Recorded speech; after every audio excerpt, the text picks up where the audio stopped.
Bem-vindos a mais um podcast da Super Varejo. E hoje eu estou muito bem acompanhada com duas mulheres incríveis desse setor. Sandra Takata, que é presidente do Instituto Mulheres do Varejo, e a Dani Lacerda, que é CEO do Corujão. Bem-vindas, mulheres do varejo. Nossa, é um prazer estar aqui com vocês. Olha, eu quero fazer um elogio. A capa da edição da Super Varejo de maio agora tá impressionante, incrível, gente. Que bom. Eu também quero agradecer a participação. Tive a honra de também no Dia das Mulheres fazer uma entrevista junto com vocês. Acho que o nosso setor precisa dessa informação e dessa disrupção, também trazendo mulheres como a Sandra e também o meu papel que vem revolucionando o setor. Estou muito feliz por estar aqui. Vamos começar com a Sandra. Sandra, conta um pouquinho do Instituto pra gente, como surgiu essa iniciativa. E aí a Dani fala um pouquinho do papel da mulher no varejo hoje, efetivamente. Como que é essa mulher hoje? Perfeito. Hoje nós somos 300 executivas do ecossistema do varejo e ele foi fundado pela Fátima Merlin e pela Vanessa Sandrini há 3 anos e meio, até por um caso de violência doméstica, tá? Na época, a Vanessa precisava de uma executiva que foi indicada pela Fátima. Enfim, essa executiva, ela acabou sendo contratada pela Vanessa depois das entrevistas, enfim, de todo o processo seletivo.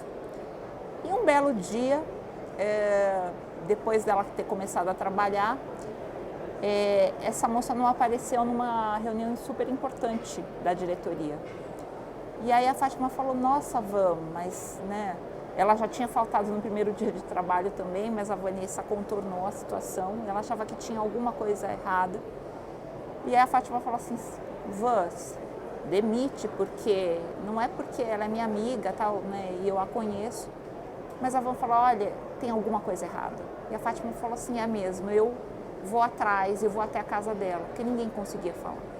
E a Fátima se depara com uma cena muito impressionante, porque ela chega à casa dessa pessoa, e essa pessoa estava caída no banheiro, ensanguentada, com esganadura no pescoço, costelas quebradas, porque o marido não queria que ela voltasse a brilhar e a trabalhar. E elas resolveram, então, depois disso, dessa situação, falou, a gente precisa se unir para cuidar dos nossos assuntos, porque o varejo em si, ele é muito masculino, e a Dani sabe disso, como mulher. Muito masculino, muito machista, e a gente precisava, então, de uma união de mulheres. Em menos de 1 hora que elas montaram esse grupo no WhatsApp, já tinham mais de 100 mulheres no grupo. E a gente percebeu que aquilo podia ser um movimento muito grande. Então, no outro dia, a gente formou um comitê com 10 pessoas. Então, eu estou lá desde o dia 1, que a gente costuma chamar, e a gente, no ritmo do varejo, a gente fez o nosso primeiro site, material, logo e nosso primeiro evento também na sede da GS1, que nos concedeu espaço. Era um lugar para 115 pessoas, mais ou menos, onde a gente conseguiu colocar, muitas ficaram de fora. E os eventos foram se repetindo, nós rodamos várias pesquisas e a gente tem debatido muito. Hoje também a gente tem um grupo de homens, que depois na conversa a gente vai contar um pouquinho mais, mas aí eu passo a palavra para a Dani, e Dani fala da isso que a Sandra falou realmente é importante. Eu me senti honrada no convite da Vanessa e da Sandra, que através da rede social fez contato comigo, depois das minhas reportagens. Quem me acompanha nas redes sociais sabem também o meu papel de empoderamento feminino, o quanto eu sempre passo o talento acima da imagem. Hoje a gente vê até na contratação quantas empresas, elas ainda são preconceituosas em cargos femininos e em cargos masculinos. Num perfil de que a mulher pode engravidar e daqui a pouco ela deixar o trabalho por conta da gestação. Então existe sim uma cadeia que está sendo desconstruída e que bom que eu estou trazendo essa nova geração com o fortalecimento de mulheres como a Sandra, que já passou por outros processos, não tão diferentes do meu, mas eu acho que hoje a gente tem mais voz. Né? E o digital, ele traz essa oportunidade da gente falar, das coisas chegarem mais rapidamente. Então a mulher, ela cria um fortalecimento onde antes não existia. Então, para mim, como jovem, eu fui Under 30 Forbes em 2021. Para mim, assim, o mais incrível na entrevista, que foi uma repórter que me questionou, ela falou, Dani, sabe por que você está aqui, além de ser muito talentosa? É pela sua coragem de você ser o que você é. É tão difícil encontrar mulheres vivendo o seu propósito, né, por muitas vezes serem reprimidas até pelo parceiro. Então, graças a Deus, eu tenho um relacionamento onde existe apoio e não oposição. É um homem que me respeita e eu acredito que ele vê em mim essa possibilidade de uma mulher forte, uma mulher que também demonstra o meu papel como empreendedora no nosso setor. A nossa rede de supermercado, para quem não sabe, o Corujão começou do zero, né? A gente começou com uma distribuidora de bebidas, 24 horas na cidade, primeira da cidade 24 horas, e se transformou numa rede de supermercados. Hoje a maior é referida no interior da Bahia e também com referência num projeto agora de franquia para todo o Brasil. Então, ver alguém jovem com fortalecimento de mulheres como essas que estão aqui ao meu lado, para mim é digno de honraria mesmo, porque a gente precisa estar de mãos unidas. A mulher ela tem que parar de se criticar e de se autocriticar. Ela tem que olhar para a outra com um olhar mais humanizado. E eu sempre falo isso, Sandra também, acho que quem me acompanha nas redes sociais, parem de se criticar, parem de se diminuir. Eu acho que essa diminuição começa às vezes pela rivalidade feminina. E quem imputa muitas vezes isso na gente é o homem, né? Os padrões de beleza, a idade, o perfil, o que tá na moda, é mulher malhada, mulher magra, mulher gorda. Então eu acho que a gente tem que ter uma visão muito mais humanizada e uma visão de responsabilidade do que a gente está construindo para os nossos filhos. Eu tenho uma filha, mulher, que hoje eu olho para ela, eu sinto orgulho, porque eu vejo que ela tem um espelho em casa e que ela está fazendo ainda muito mais bem feita a tarefa. Na prática, você lembra de ter vivido alguma situação nessa luta aí que você fala, nossa, é isso que eu não quero, é isso que eu estou lutando contra? Olha, Dani, se a gente for enumerar... Não são muitas. Eu não vou falar o nome do fornecedor, mas é um fornecedor grande dentro da representatividade da cadeia do varejo. Eu lembro que eu tive a oportunidade de me reunir com ele. Então, a mulher, é engraçado, ela tem que ser filha de alguém ou esposa de alguém, para ela ter um papel importante na empresa. E eu sou o CEO do meu grupo, eu que fundei a empresa. Pelo contrário, meu esposo não participou do varejo, ele fez uma parte no atacado. E na primeira reunião de apresentação de portfólio, muito importante, de introdução de item dele, eu lembro que ele ficou uns 10 minutos me olhando e olhando o meu supervisor. E aquilo, eu fiquei assim, eu falei, será que ele está ocupado? Mas eu vi ele estagnado, né? E aí, de repente, eu olhei pra ele e falei, a gente não pode começar a reunião? Ele, eu tava esperando o seu marido. Cara, aquilo pra mim, eu não sou de mimimi, eu não sou de me vitimizar, mas aquilo pra mim, eu falei, não tô acreditando. Aí eu fiz, meu amigo, quem faz o comercial da empresa sou eu. As pessoas que estão envolvidas no processo já estão presentes, eu não entendi a postura de você estar esperando o meu marido. Então, existem coisas que se a gente for colocar na mente e não tiver uma saúde emocional muito bem trabalhada, a gente some. É por isso que, assim, lá dentro do Mulheres do Varejo, a gente leva esses temas para discussão. Porque o que a Dani está falando, um processo seletivo é muito diferente para homens e muito diferente para as mulheres. Para as mulheres, muitas vezes perguntam se você vai engravidar, se você vai ter filhos, né? Qual é, na verdade, a estrutura que você tem para cuidar dos seus filhos? Mas não se pergunta isso para o homem. Né? Já começa um preconceito, sendo que a maior parte dos RHs também são mulheres. Então, a gravidez ela tem de ser normalizada. Afinal, nós é que carregamos os cidadãos do futuro. Né? Então, como é que a gente pode amamentar, segundo a Organização Mundial da Saúde, se a gente mal tem tempo, se a gente não sabe se vai voltar? Se muitas empresas pressionam quando você fica grávida e você não sabe se você vai poder ser promovida, então as mulheres seguram a carreira, né, não, peraí, a gente no livro Mulheres do Varejo, que a gente conta 50 histórias, muitas relatam que esperaram até 38, 40 para poder engravidar porque deram preferência para a carreira. Só que simplesmente não conseguiram, isso traz uma frustração incrível, né? E como é que você lida com isso? A sociedade tem de começar a compreender que mulheres engravidam e que, né, não é? E que a gente passa por N situações diferenciadas. Tanto é que o que está acontecendo muito, a indústria tem se preocupado com todo o ecossistema, porque está acontecendo também um turnover na área comercial do relacionamento com o varejo.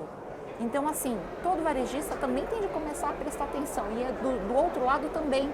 Então, Verdade. As cartas de acordo têm de ser seguidas, né? Porque do mesmo jeito que a Dani chega para mostrar o portfólio, do outro lado também, quando uma mulher lá na indústria e vem se relacionar com o varejista, ela se depara com o mundo com assédio moral e sexual.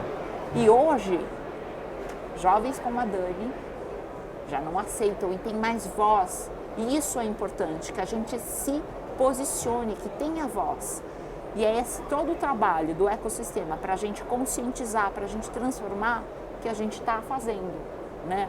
Jovens como a Dani, mulheres que já passaram por todas as situações e a gente tem se unido dentro do Instituto para tratar Lembrando disso. que o varejo, nossa, quantas mulheres, eu acho que as mulheres hoje no varejo, elas são praticamente a metade. Eu acho que a gente Hoje está já quase... tem uma fatia muito exponente no, eu no não sei bem ao certo, 80% da operação é feita por mulheres. O que acontece é frente que... de caixa, por exemplo, dentro do supermercado. Sim. Né? Então, assim, mas o que eu quero dizer é que a gente não está numa briga de poder, gente. Não é isso. É de posicionamento, né? É de posicionamento, é assim, é de respeito. Né? A gente não está querendo tirar vagas, ao contrário, a gente quer ter escolhas. Se a gente quiser ser CEO, ok, mas se a gente não quiser cuidar dos filhos, ok também. Se a gente quiser engravidar naquele momento, ok.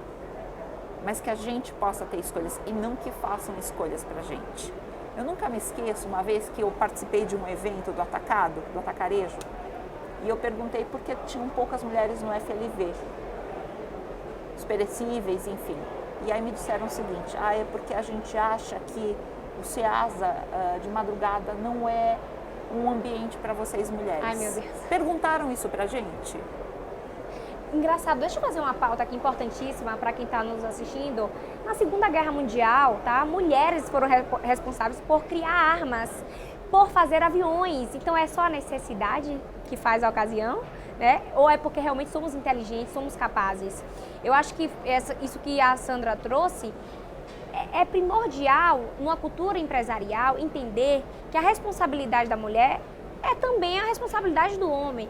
Não é o gênero que vai definir o talento e a capacidade, e sim a vontade de fazer aquilo acontecer. Então, hoje, na nossa empresa, Sandra, eu trabalho muito isso, a voz da mulher, eu trago bastante essa questão de, olha, qual é o seu talento, não se inclua somente naquilo que a sociedade te impõe, né? Eu falo isso porque dentro de casa, meu pai era extremamente machista. Eu sofri dentro de casa, tipo, não, você só vai dirigir quando você tiver 18 anos. Meu irmão com 16 anos, ele já estava dando carro. Então, tipo assim, tem situações que hoje eu falo, filha, com a minha pequena de 5 anos, você é tão boa quanto o Daniel que tem 2 e vice-versa, sabe? Eu acho que essa questão da hierarquia empresarial, de criar-se cultura, é também importante você criar no laço familiar, porque é ele que vai fortalecer o questionamento dela futuro, seja onde ela estiver, em que profissão ela escolher para a vida. Então, eu acho que a gente está numa cadeia de construção de uma nova cultura, onde a mulher também é vista. E Dani, eu vou te falar uma coisa, né? Assim, a empresa ainda que tem pouca diversidade, vamos dizer assim, que tem uma diretoria só de homens, ela está perdendo dinheiro hoje.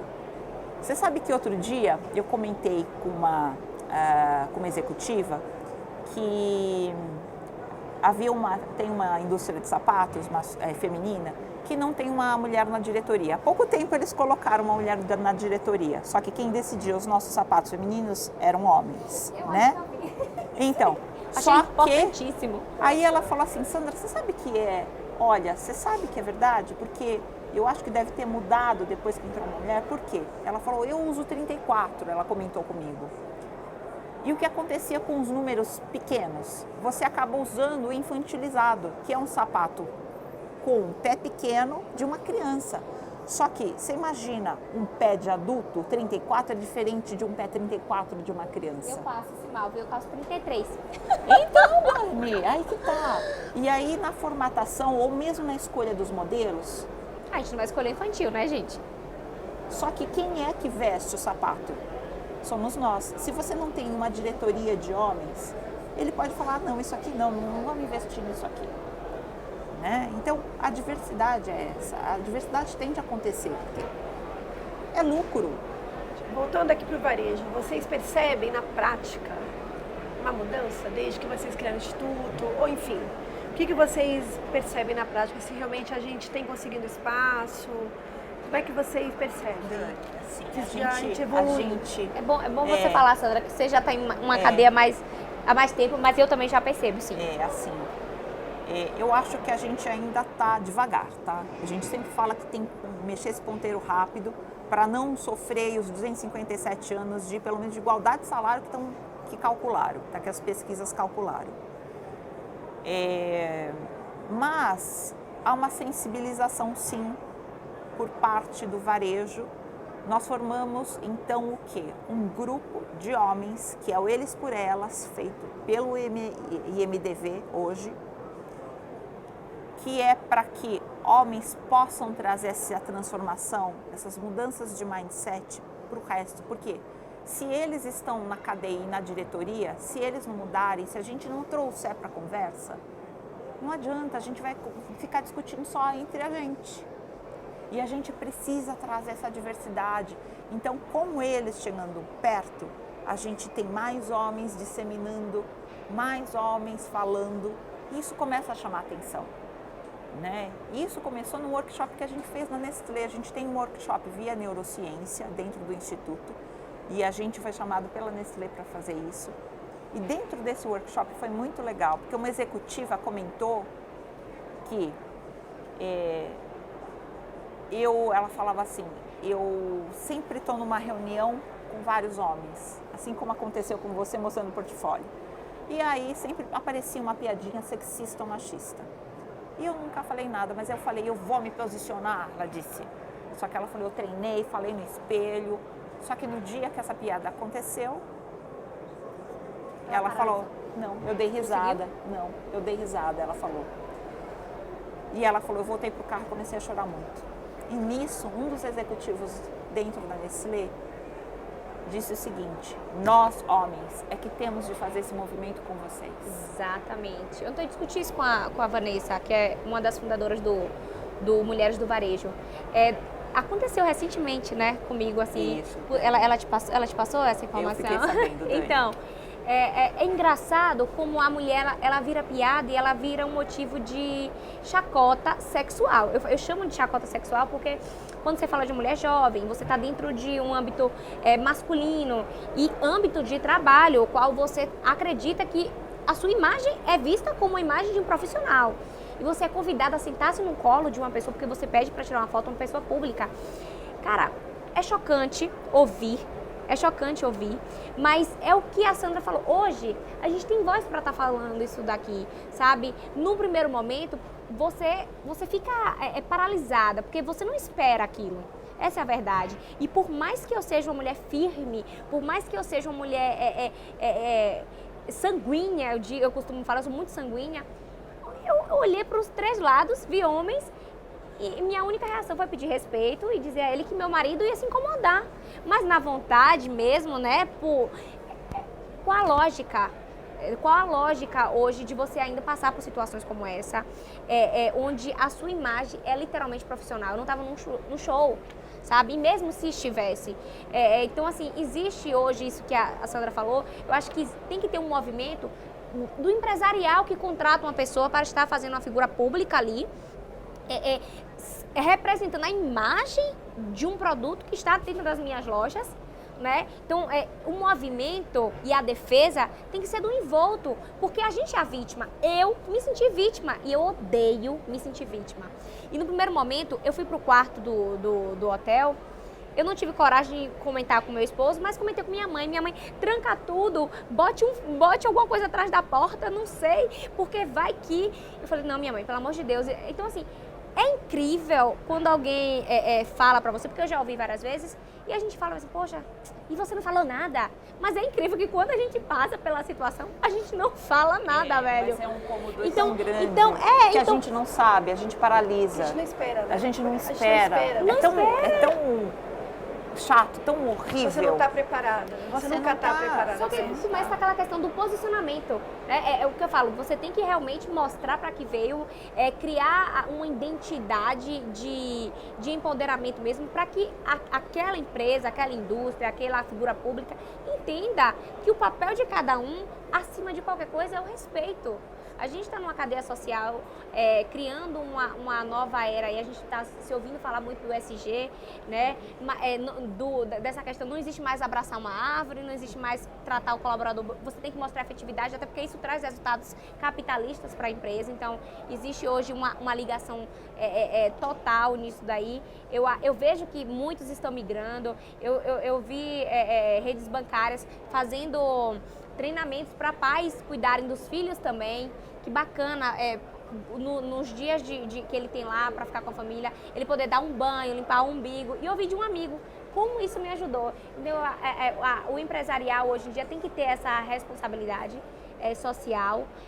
Eu acho que é aí que a gente começa a fortalecer realmente a nossa governança. E eu digo que para ser presidente ou para ser governador, a gente não precisa estar lá sentado, não. A gente tem que fazer a nossa parte desde o princípio. Mulheres, para a gente finalizar, queria que a Sandra falasse um pouquinho como as mulheres que querem participar do grupo fazem, como elas podem fazer. E Dani, queria que você desse dicas para como agir, como a gente pode se sair diante de situações que às vezes, enfim, aquilo que você falou, a gente não espera, né? Qual é a primeira dica? Como é que a gente busca isso dentro da gente, entendeu? Esse empoderamento que a gente fala tanto. Vânia, pode tocar você primeiro, depois Pronto, a primeira parte é se fortalecer ao lado de mulheres que te dão capacidade para isso, porque, gente, eu falo que quem sabe usar o digital para realmente fazer um network importante, ele sai da caixinha, não precisa nem viajar, não precisa nem estar na APAS, porque a gente tem mulheres como a Sandra aqui, que fazem um trabalho incrível. E eu acho que a gente compartilhar, no primeiro momento eu ia compartilhar, depois pensei, repensei, mas é tão bom quando a gente vê uma rede de apoio. Procure uma rede de apoio de mulheres que te guiem dentro do teu propósito, sabe? Se inclua no movimento de pessoas com o mesmo segmento, com a mesma ideologia e com a mesma responsabilidade que você. E segundo, eu acredito que a mulher ela tem sim que ter ousadia de ser o que ela é. Eu acho que quando a gente vive dentro de um mundo de caixinhas e padrões, a gente não consegue ser o nosso melhor. E o que faz cada indivíduo ter sua identidade é justamente quando ele decide viver a sua realidade. Então é isso, é minha dica para as mulheres que estão aí ouvindo hoje o podcast da Super Varejo. Os homens criem também uma responsabilidade de um olhar mais humano, mais respeitoso pelas pessoas que estão à sua volta, as mulheres do seu ambiente de trabalho. Eu acho que sim, a gente vai construir um futuro melhor para as suas filhas, né, esposas de seus filhos, e uma sociedade muito mais digna. E aí eu concordo com a Dani, o que eu admiro hoje nessa geração, porque antes nós ficávamos muito caladas, mas o que eu admiro muito é o posicionar. Mas você vê, mesmo assim a Dani está contando da paralisia a hora que você está tocando e você passa por uma situação assim. Então, hoje, o que eu falo é se posicione, gente. Pessoas que chegam no extremo de faltar com respeito no ambiente corporativo, enfim, onde for, né? Isso não te dá, sabe, o direito de achar que você pode invadir a minha privacidade.